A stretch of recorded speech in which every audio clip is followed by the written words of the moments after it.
Assim mesmo, a diretiva do Centro de Barrio da Cota está de visita na Primeiro-Ministro Mike Eyman, relacionada com um plano ambicioso para trazer um currar onde é edifício e para construir um mini-veld para deporte.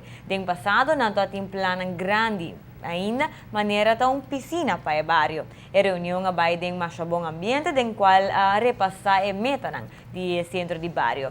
O logro no último ano e a visão de ano nos dilante. Para casualidade, a a meta não quadra com isso do governo, em qual nota uma sinergia, em qual por fazer projeto junto. É hobby fácil. O centro de bairro é o centro central, é o coração do bairro.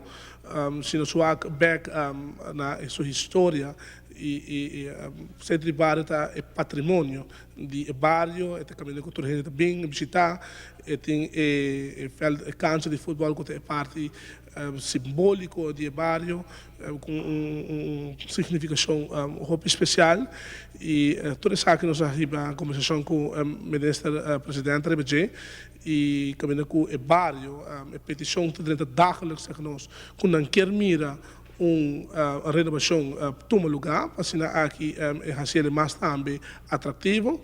E arriba ponto é nós conversar e me empresa a escutar nós conversar com ele e nós lo traga arriba e ponto com a petição com o bairro mesmo está Angela para o centro de bairro o renovar nós traga agora que duas fases não é curar e lo que é cancha de minifel que digo bem.